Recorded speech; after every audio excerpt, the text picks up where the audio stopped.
Welcome to my YouTube channel tutor Khushi. तो guys मैं आज आपको कंपैरेटिव स्टेटमेंट का नेक्स्ट क्वेश्चन करवाने जा रही हूँ with the statement of profit and loss account. हमने बैलेंस शीट की हेल्प से कंपैरेटिव स्टेटमेंट बनाना लास्ट वीडियो में सीख लिया था। अब हम इस वीडियो में statement of profit and loss account की हेल्प से क्या है कंपैरेटिव स्टेटमेंट बनाएंगे। आपको एग्जाम में कोई भी पूछी जा सकती है, इसलिए आपको दोनों का आना जरूरी है। और अगर ये वीडियो एनुअल सिलेबस वाले बच्चे देख रहे हैं तो इनसे प्लीज रिक्वेस्ट है, जो आपका नया फॉर्मेट है प्रॉफिट एंड लॉस अकाउंट का, उसे आप पढ़ लें, अच्छे से समझ लें, तभी आप क्या है comparative statement under new method जो आपका है, न्यू आपका प्रॉफिट एंड लॉस है, उसमें आप बना पाएंगे। ठीक है। और अगर ये वीडियो टर्म 2 वाले बच्चे देख रहे हैं, उन्हें उनका जो न्यू फॉर्मेट है statement of profit and loss account का, उन्हें वो पता है, तो उसे फिर भी एक बार रिवाइज करके देन ही इसको क्वेश्चन को सॉल्व करेंगे। तो मैंने आपके लिए पहले तो आप statement of profit and loss account जो है नए वाला बनाया है, आप इसे पहले समझ लीजिए। ठीक है। और जो कंपैरेटिव स्टेटमेंट हम बनाएंगे, इसका फॉर्मेट वैसा ही है जैसा हमने बैलेंस शीट के लिए कंपैरेटिव स्टेटमेंट बनाया था, बिल्कुल वैसा ही है। पर्टिकुलर आएंगे, प्रीवियस ईयर आएगा, करंट ईयर आएगा, देन एब्सोल्यूट चेंज आएगा, उसके बाद क्या आएगा परसेंटेज। ठीक है, हम वैसे ही बनाएंगे। तो आप पहले नया फॉर्मेट जो है आपका बैलेंस शीट का, उसे आप प्रॉफिट एंड लॉस अकाउंट का, उसे आप समझ लें। सबसे पहले आता है रेवेन्यू फ्रॉम ऑपरेशन, जिसे हम सेल कहते हैं। उसके बाद अदर इनकम आता है, दोनों का टोटल करके टोटल रेवेन्यू। उसके बाद एक्सपेंसेस आते हैं, आपका कॉस्ट ऑफ मटेरियल कंज्यूम आता है, purchase of stock in trade आता है, चेंज इन इन्वेंट्री आता है। और 3 तरह की इन्वेंट्री होती है, finished goods, work in process and stock in trade. उसके बाद एम्प्लॉय बेनिफिट एक्सपेंस आते हैं, फाइनेंस कॉस्ट आता है, डेप्रिसिएशन एंड अमोर्टाइज के एक्सपेंस आते हैं, अदर एक्सपेंस। और सारे एक्सपेंस का क्या है हम टोटल कर लेते हैं। उसके बाद में आता है प्रॉफिट बिफोर टैक्स। वो हम कैसे फाइंड करेंगे, टोटल रेवेन्यू में से टोटल एक्सपेंस को लेस कर देंगे, तो हमारा क्या है प्रॉफिट बिफोर टैक्स आ जाता है, उसमें से टैक्स लेस करेंगे और हमारा प्रॉफिट आफ्टर टैक्स आ जाएगा। ये क्या है आपका statement of profit and loss account का नया फॉर्मेट। ठीक है। और इसकी हेल्प से क्या है हम क्वेश्चन को सॉल्व करना शुरू करते हैं। देखिए मैंने आपके लिए 2 क्वेश्चन लिए हैं, एक क्वेश्चन मैं आपको समझा देती हूँ और दूसरा क्वेश्चन आपके लिए होमवर्क हो जाएगा। ठीक है। एक मैं सॉल्व करूंगी और एक क्वेश्चन क्या है आप लोग सॉल्व करोगे। ठीक है। उसके बाद मैं आपको डिबेंचर का चैप्टर शुरू करवाने वाली हूँ, क्योंकि मुझे एक स्टूडेंट ने बोला है कि वो डिबेंचर का चैप्टर पढ़ना चाहते हैं, तो उसके बाद मैं आपको डिबेंचर का चैप्टर कल से शुरू करवा दूंगी। सो पहले आप क्वेश्चन को देखें। पर्टिकुलर्स दिए हैं आपको, 2020 का डाटा दिया है और 2019 का डाटा दिया है। ठीक है। आपको रेवेन्यू फ्रॉम ऑपरेशन दिया है 40 lakh and 32 lakh. Employee benefit expense दिए है 20 lakh and 16 lakh. Other expense दिए हैं 2 लाख एंड 4 लाख। और टैक्स का क्या रेट दिया है आपको 40%। ठीक है। हमें क्या है इसकी हेल्प से क्या है कंपैरेटिव स्टेटमेंट को बनाना है।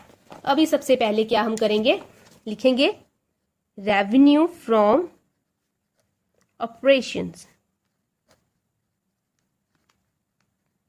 ये क्या आ जाएगा नंबर 1।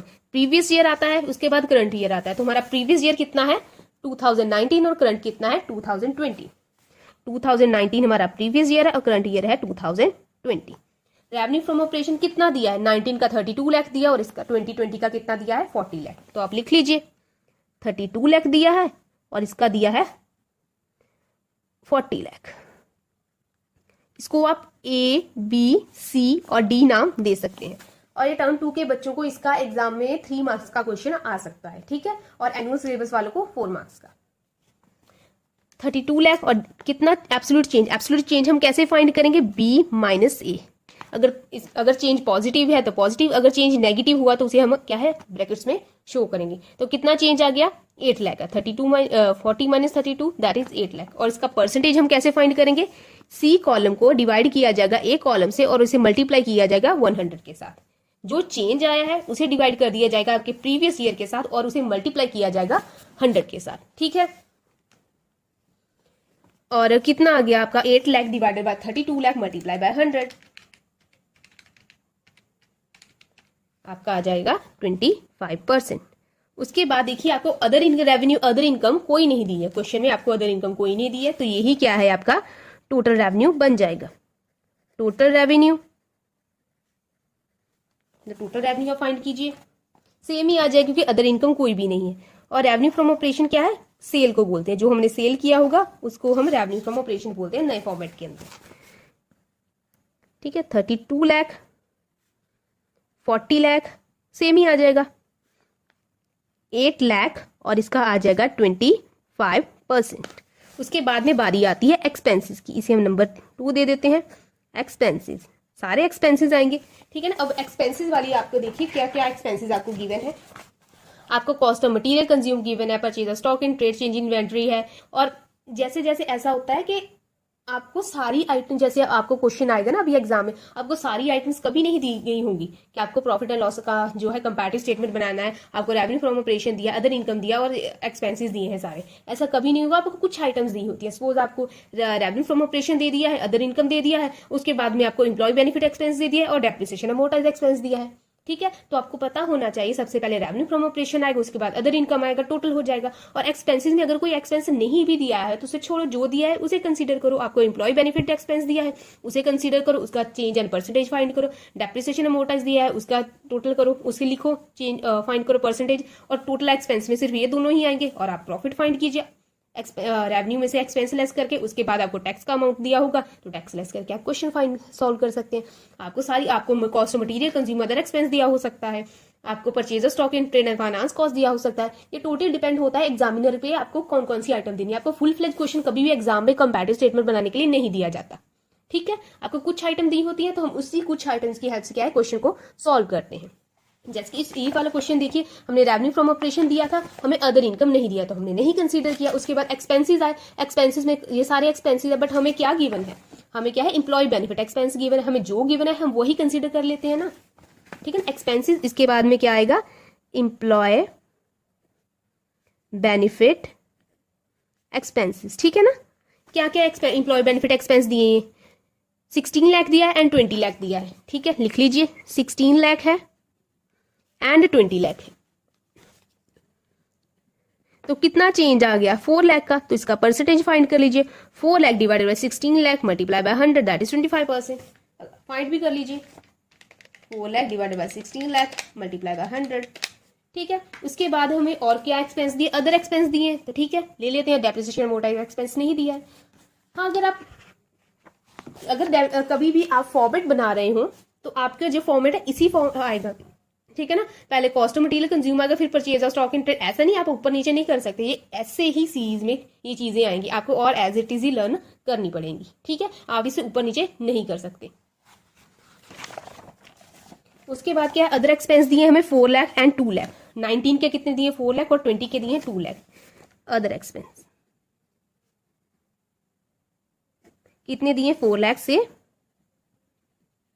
2 लाख हो गए, तो कितने हैं, कम हुए हैं। कितने कम हुए हैं, 2 लाख कम हुए हैं। तो कर लीजिए 2 lakh divided by 4 lakh multiply by 100, ये आपका 50% आ जाएगा, if I am not wrong.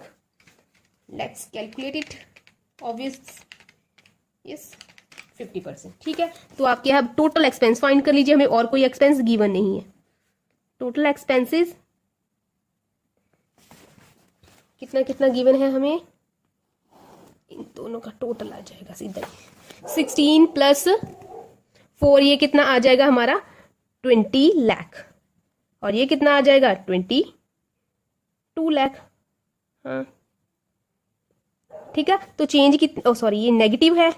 ठीक है ना, कम हुआ है तो नेगेटिव है, तो हमारी परसेंटेज भी क्या है, हमारी नेगेटिव ही आएगी। ठीक है ना, ये नेगेटिव में है तो हमारी परसेंटेज भी नेगेटिव में ही आएगी। अभी 20 लाख से 22 हो गया, तो चेंज कितने का आ गया, 2 लाख का। और परसेंटेज को फाइंड कीजिए, 2 lakh divided by 20 lakh multiply by 100, तो ये आ गया आपका 10%।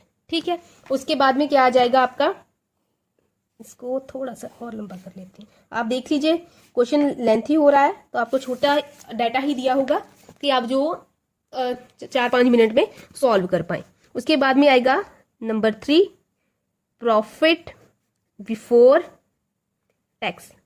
प्रॉफिट बिफोर टैक्स कैसे फाइंड करेंगे, 1 को 2 से लेस कर देंगे। ठीक है, 32 माइनस 20 लाख, ये कितना आ गया 12 लाख। ठीक है ना, 32 माइनस 20, 40 माइनस 22, ये आ गया 18। ठीक है ना, 40 लाख है और 22 को लेस कर दिया तो 18 आ गया, और इसको 32 को 20 से लेस करेंगे तो ये क्या आ गया 12 आ गया। ठीक है, और चेंज कितने का आ गया हमारा 6 लाख का, और इसका परसेंटेज आप फाइंड कर लीजिए, आई थिंक 50% आएगा। 6 lakh divided by 12 lakh multiply by 100, हाँ यस 50%। ठीक है, और लेस कीजिए टैक्स। टैक्स कितना दिया है हमें क्वेश्चन में 40%, और ये 40% लगेगा किस पे, जो प्रॉफिट आफ्टर टैक्स आया है इस पे लगेगा। 12 लाख पे आएगा हमारा 40%। 12 लाख का 40% कितना आ गया 4,80,000। तो ये आ गया 4,80,000 इसका, और 18 लाख का भी क्या है हम 40% फाइंड करेंगे, तो ये आ गया हमारा 7,20,000। तो चेंज कितने का आ गया, तो चेंज आ गया 2,40,000 का। तो इसकी भी आप क्या है परसेंटेज फाइंड कर लीजिए, 2,40,000 डिवाइडेड बाय 4,80,000 मल्टीप्लाई बाय 100, तो ये आ गया, ये भी आपका 50% ही आ गया। ठीक है ना, ये 40% किया है हमने किस अमाउंट का, 12 लाख का 40%, 18 लाख का 40%। उसके बाद आ जाएगा आपका प्रॉफिट, इसे आप नंबर 4 दे दीजिए, प्रॉफिट आफ्टर टैक्स। और प्रॉफिट आफ्टर टैक्स कैसे फाइंड करेंगे, नंबर, यस इसे नंबर देना चाहिए था या रहने दो, ठीक है, इसको इसके साथ लेस कर दीजिए, तो हमारा क्या है प्रॉफिट आफ्टर टैक्स आ जाएगा। तो आप एग्जाम में भी क्या है क्वेश्चन को ऐसे ही सॉल्व करेंगे, 12 लाख लेस 4,80,000, तो ये आ गया आपका 7,20,000, और 18 लाख 7 लाख यार एक जीरो ज्यादा लग, ठीक है, और 18 लाख लेस 7,20,000, तो ये आ गया आपका 10,80,000। तो चेंज कितने का आ गया, लेस 7,20,000, तो चेंज आ गया आपका 3,60,000 का। तो इसका परसेंटेज आप फाइंड कर लीजिए, 3,60,000 डिवाइडेड बाय 7,20,000 मल्टीप्लाई बाय 100, तो ये आ गया आपका 50%। तो ये मैंने क्या है आपके लिए कंपैरेटिव स्टेटमेंट का with statement of profit and loss का क्वेश्चन सॉल्व कर दिया है। इसके बाद मैं नेक्स्ट चैप्टर शुरू करूंगी, और ये आपके लिए मैंने एक क्वेश्चन लिया है, इसका प्लीज स्क्रीनशॉट ले लीजिए और इसे सॉल्व कर लीजिएगा। अगर आपको ये क्वेश्चन नहीं समझ में आया होगा तो आप मेरे इंस्टाग्राम चैनल पर डीएम कर सकते हैं। So thank you so much आज के लिए। तो ये है आपका क्वेश्चन, तो अभी नेक्स्ट चैप्टर में मिलते हैं। Thank you.